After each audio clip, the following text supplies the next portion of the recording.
د افغانستان سره په پوله پرته د خیبر پښتونخوا په خیبر ضلع کې ځایی علماو او ځایی منتخب استازو پریکړه کړې چې په کوم ودونو کې د موسیقي او نرخزیانو محفلونه جوړیږي دوی به د واده نکاح نه کوي، جنازه به نه کوي. خو په خانواج داسې پریکړه کول یا قوانین جوړول د ریاست کار دی. په خپل سر داسې پریکړه کول د ریاست په عملدارۍ پوښتنې راولاړیږي. پرون د جمعې پرورځ د خیبر په لنډ کوتل زاهیلو کې شوی یاد پریکړه ده شلونه زیاتو کسانو لاسلیک کړي ده. په پریکړه کې ویل شوی چې په داسې ودونو کې به ګډون نه کوي په کومو کې چې د موسیقي او نڅا پروګرام وي او کو څوک سرغړونه کوي نو د یاد کورنۍ د مړي جنازه به نه کوي. خلک په دغه واده کې د ګډون نه منې کولو هڅه کوي. د کورنۍ سره به د مینې تعلق نه ساتي او هوایي ډزو باندې به بندیز وي. په پریکړه کې لاسلیک کوونکي د پاکستان تحریک انصاف ګوند مفتی عصمت الرحمن ویل چې دوی په خوشه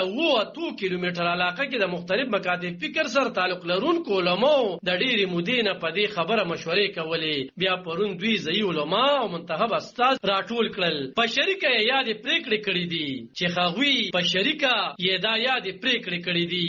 هغه وویل چې په یاد داسته کې ځایی انتظامی ته بلنه ورکړې شوې وه خو انتظامی پکې ګډون نه دی کړی. میډیا د خیبر ضلع د انتظامی سره د رابطې هڅه کړې خو جواب ورته نه دی ویل شوی. مفتی عصمت الرحمن ویل چې دوی په ودونو کې د موسیقي او نرخزیانو د ګډا او هوایي ډزو په مخنیوي د سختو ګامونو اخیستو پریکړه کړې خو پریکړه دوی کړې او عمل پرې انتظامی کوي او دوی به دغه پریکړه د انتظامی سره شریکوي. قانون پوه اکبر خوتی وایي چې خیبر اوس قبایلی سیمه هم نه ده پاتې. د پاکستان آئین او قانون په دغه سیمو کې عملي دی او د پاکستان په آئین کې دا خبره واضحه ده. هغه قوانین چې هغه د قرآن او سنتو په ضد وي هغه په مکمله نه منل کیږي. خو اوس د خیبر په پریکړه کې چې د نرخزیانو کوم خبره شوې ده نو د نرخزیانو د حقونو لپاره رسمي قانون جوړ دی. خو ویل کو په داسې خلو زلو بندیز لګي کم ته چې آئینی تحفظ حاصل وي نو دا بیا پوښتنې راولاړوي. بل دا چې خلکو ته د سات د